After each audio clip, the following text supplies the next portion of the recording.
మన రాజమండ్రి నగరానికి 2027 జూన్ 23వ తేదీన పుస్తకాలు వస్తున్నాయండి. కానీ మనకి కార్పొరేషన్ లేదు, మేయర్ గారు కానీ కార్పొరేటర్లు కానీ ఎవరు లేరు, కనీసం మున్సిపల్ కమిషనర్ కూడా లేడు. ఈ రాజమండ్రి ప్రజల పరిస్థితి ఎలా ఉందంటే తల్లి తండ్రి లేని అనాథ పిల్లల్లాగా ఇవాళ రాజమండ్రి పరిస్థితి ఉంది. దీన్ని బట్టి మనం చూస్తుంటే అసలు రాజమండ్రి ఇక్కడ పుష్కరాలు కండక్ట్ చేస్తారా చేయరా అనే డౌట్ రాజమండ్రిలో ఉన్న ప్రజలందరికీ కూడా వస్తుంది. ఎందుకంటే ఒక 6 నెలల క్రితం మన పురంధేశ్వరి గారు అలాగే వాసు గారు ఆదిరెడ్డి వాసు గారు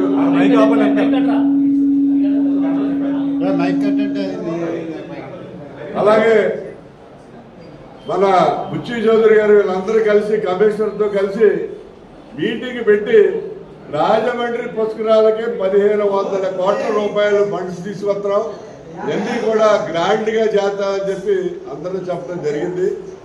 మరి ఏదో వాసు గారు పాపం ఉత్సాహపడి గోదావరి బండ్ మోడిఫికేషన్ అని చెప్పి మొదలెట్టాడు. ఆ మొదలెట్టిన తర్వాత ట్యాక్సీస్ గురించి అలాగే అపరికర్మల దాని గురించి గొడవ చేస్తే అతను దానికి కరెక్ట్ అయిన సమాధానాలు ఇచ్చాడు. శామరాబ కామర్స్ లో కూడా మీటింగ్ పెట్టడం జరిగింది. ఆ తర్వాత రాష్ట్ర ప్రభుత్వం వారు మినిస్టర్లతో ఒక కమిటీ వేయడం జరిగింది. ఆ కమిటీ వారు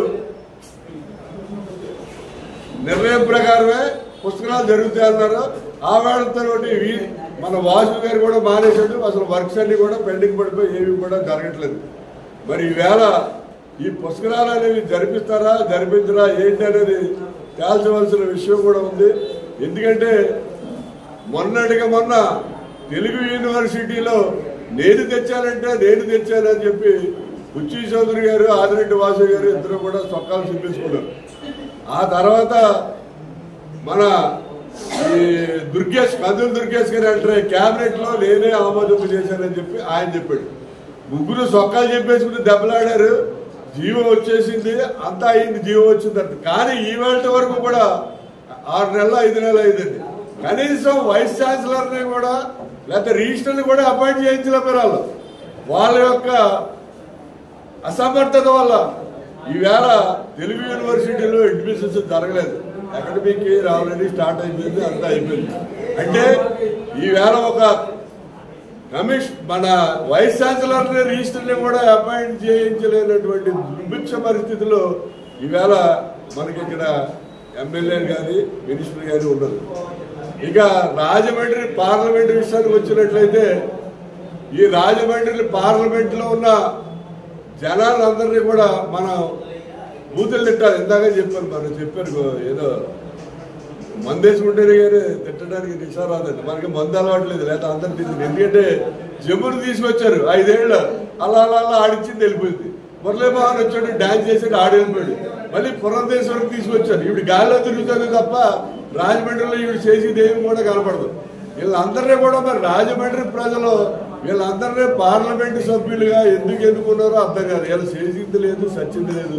మరి ఆ రకంగా ఈవేళ మరి రాజమండ్రి ప్రజలు ఉండటం జరిగింది.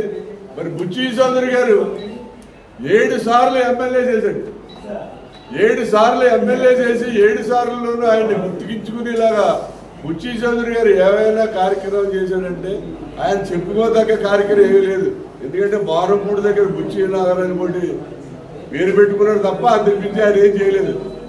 ఆయన ఫస్ట్ ఎమ్మెల్యేగా నిలబడినప్పుడు ఆయన పిచ్చుకులాకిలో పర్యాటక కేంద్రం అన్నాడు. మరి పిచ్చుకలాంకిలో అప్పట్లో ఆయన ఫస్ట్ టైం ఎమ్మెల్యే నిలబడినప్పుడు కొన్ని వేల పిచ్చుకలు ఉండేవి. ఈ వేల పిచ్చుకలాంకి వెళ్తే అక్కడ ఒక పిచ్చుకు కూడా కనపడదు. పిచ్చుకలన్నీ పోయినాయి కానీ ఆయన ఇంకా వాగ్దానం అదే చెప్తాడు. పిచ్చుకలాంకి పర్యాటక కేంద్రం మొన్న ఎలక్షన్లో కూడా అదే చెప్పుడు. మరి ఇంకా ఎప్పుడు కడతాడో పిచ్చుకలాంకి పర్యాటక కేంద్రం తెలీదు. ఆయన నియోజకవర్గంలోనే వెంకటనగరం దగ్గర తూర్పు దగ్గర ఉంది. అక్కడ సారా పట్టీలు సారా కడుతున్నారు. అది ఉమ్మడి తూర్పు గోదావరి పశ్చిమ గోదావరిలో దొంగ సారా డిస్ట్రిబ్యూషన్ అవుతుంది. ఏమి మాట్లాడ్డాయినా. అలాగే మరి దాన్ని విజయవాడలో ఉన్నటువంటి భవానీపురం లాగా డెవలప్ చేస్తే మంచి పర్యాటక కేంద్రం అవుతుంది. బ్రహ్మాండంగా చేయొచ్చు, పుస్తకాలు లాంటివి డెవలప్ చేయొచ్చు. అదేం మాట్లాడరు. అసలు ఈవేళ మరి మన ఉక్కుంపేట దగ్గర 95 కోట్లతో మురికినీటి శుద్ధి కర్మాగారం ఒకటి కడుతున్నారు. ఆ మురికినీటి శుద్ధి కర్మాగారానికి నేను 46 రోజులు దీక్ష చేస్తే నరేంద్ర మోడీ గారు 54 కోట్లు, అలాగే జగన్ గారు 34 కోట్లు మ్యాచింగ్ గ్రాంట్, అలాగే ఒక మున్సిపాలిటీ వాళ్ళు 7 కోట్లు వేసి 95 కోట్లతోటి మురికినీటి శుద్ధి కర్మాగారం కడుతున్నారు. దాన్ని ఫాలో అప్ చేసి నాదుడే లేడు. ఉచ్చి చౌదరి గారు మొన్న సార్ ఎంతవరకు వచ్చిందంటే అంటే ఏంటి మురికినీటి శుద్ధి కర్మాగారం కట్టడానికి అంత ప్లేస్ ఎక్కడ ఉంది, ఎవరిచ్చిన ప్లేస్ అంటే ఏంటి ఆల్రెడీ సగం తయారైపోయింది. ఈవేళకి కూడా ఆయనకి మురికినీటి శుద్ధి కర్మాగారం కడుతున్నారని తెలియదు. దాని గురించి మాట్లాడేవాడు లేడు. రేపు పుస్తకాలు వస్తాయి. పుస్తకాల్లో వచ్చినటువంటి ప్రజలు ఇదే గోదావరిలో మురికినీటిలో స్నానం చేస్తారా మీరు? ఇవాళ 65 MLD వాటర్ని గోదావరిలోంచి పంప్ చేసి ప్రజలకు డిస్ట్రిబ్యూట్ చేస్తాం. మళ్ళీ తిరిగి మనకి 55 MLD గోదావరిలో కలిసిపోతుంది. ఇదే హాస్పిటల్ వ్యర్థాలు, కాపట్ల వ్యర్థాలు, ఇంట్లో వ్యర్థాలు. ఆ మురికి నీటిలోనే మళ్ళీ మన పుస్తకాలకి స్నానం చేద్దామా? దీన్ని శుద్ధి చేసే కార్యక్రమం ఏమి చేయదా అని చెప్పి సందర్భంగా ప్రశ్నిస్తున్నాం. ఎమ్మెల్యే వాసు గారు చిన్న చిన్న టెంట్లేసి క్రికెట్ బ్యాచ్ చేయాలని చెప్పి క్రికెట్ పెడుతున్నాడు. రాజమండ్రిని స్పోర్ట్స్ హబ్గా తయారు చేస్తున్నాడు. యావయా చెప్పుకోవడానికి కూడా ఇంతవరకు ఎమ్మెల్యేలు చేసినోడు కానీ, ఎంపీ చేసినోడు కానీ, మంత్రులు చేసినోడు కానీ ఎవడో సిగ్గుపట్టలేదు. ఏంటంటే రాజమండ్రికి ఒక స్టేడియం లేదు. రాజమండ్రి చుట్టుపక్కల ప్రజలు 7 లక్షల మంది ఉన్నారు. చిన్న చిన్న టౌన్లో, గుడివాడలోను, అత్తిల్లోను అలా చోట్ల స్టేడియంలు ఉన్నాయి తప్ప రాజమండ్రి నగరంలో కనీసం ఒక స్టేడియం లేదు. ప్రతి ఎమ్మెల్యే, ఎంపీ, మినిస్టర్ కూడా స్టేడియం అదిగో ఇదిగో అని చెప్పి పెళ్లిలో వర్షం వచ్చినప్పుడు అరుంధతి నక్షత్రం చూపెడతారు. జల్లిడి పెట్టి బెజ్జాల్లోంచి చూడండి, అదిగో అరుంధతి అది ఇలాగే చూపించారు తప్ప ఎవడో స్టేడియం కట్టించలేదు. స్టేడియం కట్టించకుండా నువ్వు స్పోర్ట్స్ షాప్ తయారు చేద్దామని చెప్పి ఏ రకంగా అనుకుంటున్నావు అనేది కూడా మరి అడుగుతున్నాం. మరి ఈవేళ ఈ రాజమండ్రిలో పుష్కరాలు కనుక మనం బాగా చెయ్యాలి, సక్సెస్ఫుల్గా చెయ్యాలనుకుంటే మరి కార్పొరేషన్కి ఎన్నికలను జరిపించాలి, కమిషనర్ని అపాయింట్మెంట్ చేయాలి. అది ఎలాగ మీరు చేయలేకపోతారు హోప్లెస్ కాబట్టి కనీసం రాజమండ్రి నగరంలో ఉన్న అఖిల పక్షంలో ఒక్కొక్క కమిటీకి ఒక్కొక్కరు తీసుకుని, అలాగే రాజమండ్రిలో చాలా సంఘాలు ఉన్నాయి. ఈ సంఘాలకు సంబంధించి ఒక్కో సంఘం నుంచి మరి ఒక్కొక్కరు తీసుకుని ఒక కమిటీ ఏర్పాటు చేసి ఆ కమిటీ ద్వారా వారం కూడా సమీక్ష జరిపించి పుష్కరాలకు ఏం జరుగుతుంది అనేది ప్రజలందరికీ తెలియపరచుకోవాల్సిన అవసరం ఎంతైనా ఉంది. కాబట్టి ఇమ్మీడియట్ యాక్షన్ మొదలుపెట్టండి. ఈ కూటమి ప్రభుత్వం వారు గాఢ నిద్ర నుంచి మేల్కోండి. ఏదో డబ్బాలు కొట్టుకోవడం, ఎంతసేపు ఇసుకలు ఎంత వచ్చింది, దొంగసారాలు ఎంత వచ్చింది, సెటిల్మెంట్లు ఎంత వచ్చింది, లేకపోతే ఈ మన అక్రమ తవ్వకాల్లో వాటిలో ఎంత వచ్చింది, ఈ కలెక్షన్ గురించే ఆలోచించడం సరిపోతుంది తప్ప మద్యం కూడా ఎంఆర్పీ కన్నా ఎక్కువ అమ్మేస్తారు.